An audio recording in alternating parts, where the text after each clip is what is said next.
So hello everyone, welcome back to my channel. So this is Umesh Thakur and I hope आप सभी अच्छे होंगे and मैं भी बता दूं मैं भी बहुत बढ़िया हूँ. So today I'll be discussing about the paper number 2, which is your law in the CA foundation examination. So today we will discuss about the important chapters and the exam pattern, followed by some tips how to present your answers in the examination. So before that, वही वाला dialogue, please like, share, subscribe and don't forget to hit the bell icon for more updates. So here we go. तो guys ये paper भी आपका descriptive है. Descriptive बोले तो लिखना पड़ता है, जिसमें कि 60 मार्क्स का आपका लॉ रहेगा और अनदर 40 मार्क्स का BCR रहेगा. BCR बोले तो सिंपल इंग्लिश. ओके, सो अब हम डिस्कस करेंगे जो इम्पोर्टेंट चैप्टर्स हैं उनके बारे में और उनका मार्क्स वाइज डिवीज़न देखेंगे. So let's go. तो गाइज आपका सबसे पहला एक्ट जो है वो है Indian contract act, which consists of 6 units and it will come around 20 marks in the examination. और फिर आपका आता है सोगा सेल्स ऑफ गुड्स एक्ट. इसके इसके 4 यूनिट हैं करीब, तो ये आता है 15 मार्क्स का. एंड देन पार्टनरशिप एक्ट, जिसके अंदर 3 यूनिट्स हैं और आपका 12 मार्क्स का आता है ये. देन LLP, ये 5 मार्क्स का आता है. और कंपनीज एक्ट वो 10 मार्क्स का आता है. तो वैसे अभी नवंबर चल रहा है और हमारे पास टाइम की कमी है, एग्ज़ामिनेशन आने वाले हैं.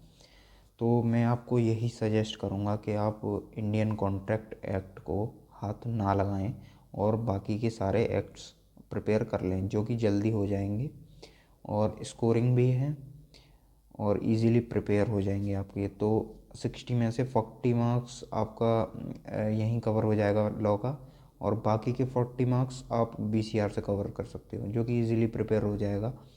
So this was the marks wise distribution of law. And BCR को आप इक्वल इम्पोर्टेंस देना, क्योंकि वो स्कोरिंग है और प्लस ईजी भी है.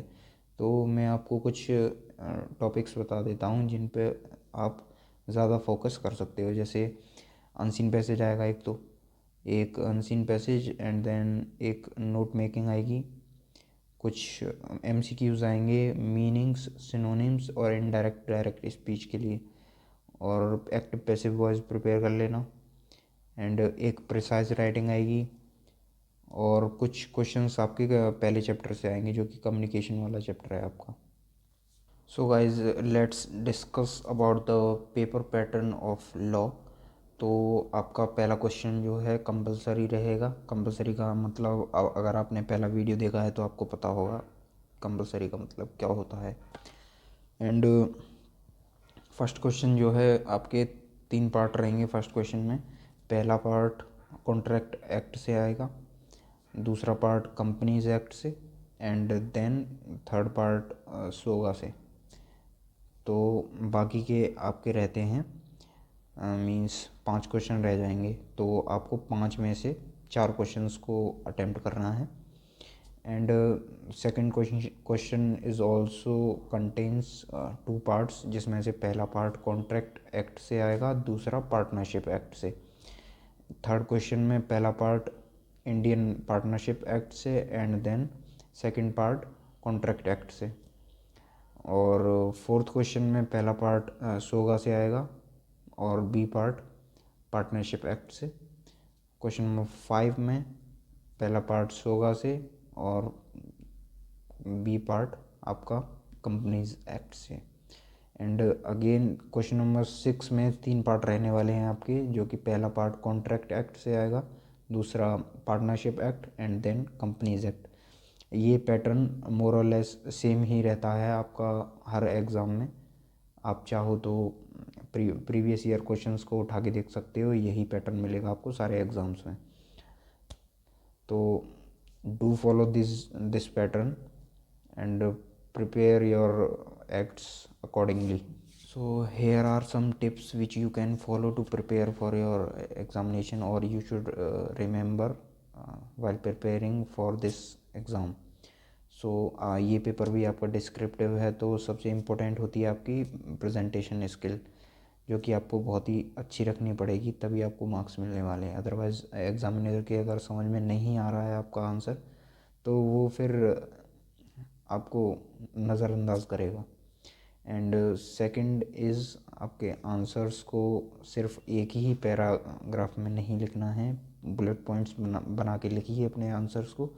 और जो केस लॉज हैं उनका एक पर्टिकुलर पैटर्न होता है लिखने का। तो फर्स्ट आपको प्रोविज़न लिखना है, then body of the answer, and then followed by the conclusion of the answer. So इस पैटर्न में आपको केस लॉज को लिखना है। एंड सेक्शंस को याद करना इतना इम्पोर्टेंट नहीं है फाउंडेशन लेवल पे।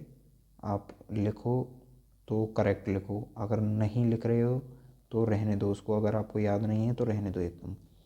एंड अनदर थिंग इज़, अगर अभी तक तो सभी ने रिवीजन कर लिया होगा, तो कम से कम आप 4 से 5 प्रीवियस ईयर क्वेश्चंस को एकदम एग्ज़ाम कंडीशंस में लगाइए। एग्ज़ाम कंडीशन का मतलब है एकदम 3 घंटे का टाइम लगाइए और उसके अंदर आप अपना पेपर सॉल्व कीजिए। तो that will help you to increase your speed so that you can finish your paper on time. So these were the tips from my side, and all the best for your exam. Keep working hard. If you have any query, please do ask in the comment box given below, and thank you.